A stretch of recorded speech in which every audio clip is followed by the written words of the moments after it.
Bismillahirrahmanirrahim. Assalamualaikum warahmatullahi wabarakatuh. Perkenalkan, nama saya Nurul Munafira dengan NIM D1B1180019 dari Agroteknologi kelas A.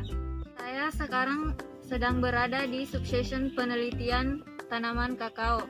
Nah, di sini langsung saja saya sedang bersama dengan Ibu Khairia selaku sebagai staf di subsection penelitian tanaman kakao sendiri. Nah, begini Bu, mohon maaf mengganggu waktu Ibu. Nah, saya sebagai mahasiswi dari jurusan agroteknologi sedang melakukan kegiatan praktikum mandiri. Nah, mata kuliah yang sedang saya praktikan ini yaitu mata kuliah budidaya tanaman perkebunan dan industri. Jadi saja saya bertanya pada Ibu, apakah masih melakukan budidaya perkebunan secara modern atau masih tradisional? Nah, di sini di substation kita melakukan pengolahan kakao itu secara modern dan tradisional. Selanjutnya, bagaimana sejarah pembukaan lahan substation pengolahan tanaman kakao ini? Kalau dilihat dari sejarahnya itu memang panjang ya ceritanya, tapi kita bikin jadi pendek saja. Nah, di sini itu dulu kan sebenarnya bukan tanah pemerintah, tapi tanah masyarakat. Pada saat itu kan lahan ini ditumbuhi dengan pohon-pohon besar. Nah, pada saat proses persiapan lahan itu kita bersihkan lahan-lahannya. Setelah semua sudah bersih dan siap tanam, itu kita melakukan pengajiran. Nah, tujuan dilakukan pengajiran ini itu untuk meluruskan barisan tanaman. Sebelum melakukan penanaman kakao itu kita menanam tanaman penaungnya dulu, karena untuk proses pertumbuhannya tanaman kakao itu membutuhkan tanaman penaung. Ya, contoh tanaman penaung. Penaungnya seperti gamal. Tapi itu penaung itu ada dua, ada yang sementara dan ada yang tetap. Nah, untuk penaung sementara itu kita gunakan pisang, tanaman pisang. Nah, untuk penaung tetapnya kita gunakan gamal dan kelapa. Selanjutnya, teknologi apa saja yang digunakan saat pembukaan lahan? Nah, pada saat proses pembukaan lahan itu kita menggunakan traktor. Traktor yang digunakan untuk membersihkan lahan-lahan. Ada juga sih pakai tenaga manusia juga. Selanjutnya, teknologi apa saja yang digunakan saat pengolahan tanah? Pengolahan tanah itu seperti tadi sudah disampaikan, itu pakai traktor. Ada juga yang pakai cangkul yang bikin bak tanam itu. Selanjutnya, apakah petani menggunakan bibit atau benih lokal atau hibrida?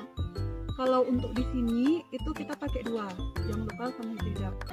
Selanjutnya, teknologi yang digunakan saat melakukan penanaman? Lebihnya sih sebenarnya kita pakai penanaman tenaga manusia saja.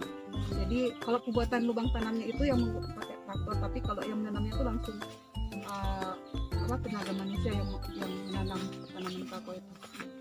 Selanjutnya, apakah di sini melakukan pemupukan kimia atau organik?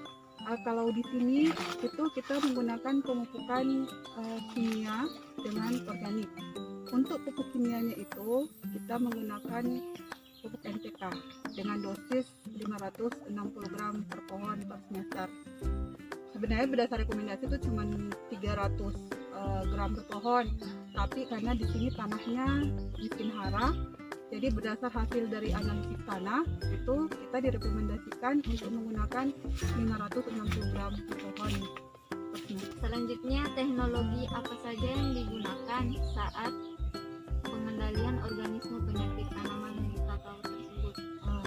Kalau untuk pengendalian hama dan penyakit itu ada beberapa cara yang kita terapkan. Ada mengenai cara mengawini, ada juga secara PSP, panen kering, terus pemangkasan, pemupukan. Ada juga dengan penggunaan pengendalian secara hayati. Selanjutnya, teknologi yang digunakan pada saat pemanenan tanaman kakao. Kalau untuk teknologinya paling kita manual aja ya, petik dengan menggunakan gunting pangkas. Rata-rata seperti itu. Apakah itu wajib menggunakan gunting pangkas? Ya, wajib, karena tidak rusak. Kalau bantalan bunganya rusak itu produksi buahnya nanti bisa menurun. Selanjutnya, apa kendala terbesar yang pernah dialami dan metode apa yang digunakan untuk mengantisipasi kendala tersebut? Ya, kalau di sini kendala yang banyak yang atau sering kita hadapi adalah masalah hama dan penyakit. Serta juga kalau musim hujan tinggi, karena di sini kan daerahnya agak rendah, jadi biasa banjir. Nah, salah satu cara kita di sini buat parit supaya air itu mengalir dan tidak tergenang. Karena kalau tergenang itu populasi hama dan penyakit bisa tinggi sekali. Nah, kalau untuk hama itu kita melakukan fermentasi untuk mengurangi serangan hama seperti PBK. Sedangkan untuk penyakitnya kita lebih ke metode pengendalian hayati itu dengan menggunakan cendawan antagonis Trichoderma. Mungkin itu saja yang bisa saya tanyakan sama Ibu. Sekali lagi terima kasih atas waktunya. Selanjutnya kita melangkah untuk melihat luas hamparan yang ditanami tanaman kakao di tempat ini. Berdasarkan hasil wawancara tadi, kita mengetahui bahwa luas hamparan yang ditanami tanaman kakao sebanyak 15 hektar. Itulah tadi wawancara yang telah saya ajukan kepada Ibu. Kurang dan lebihnya mohon dimaafkan. Wabillahi taufiq wal hidayah. Wassalamualaikum warahmatullahi wabarakatuh.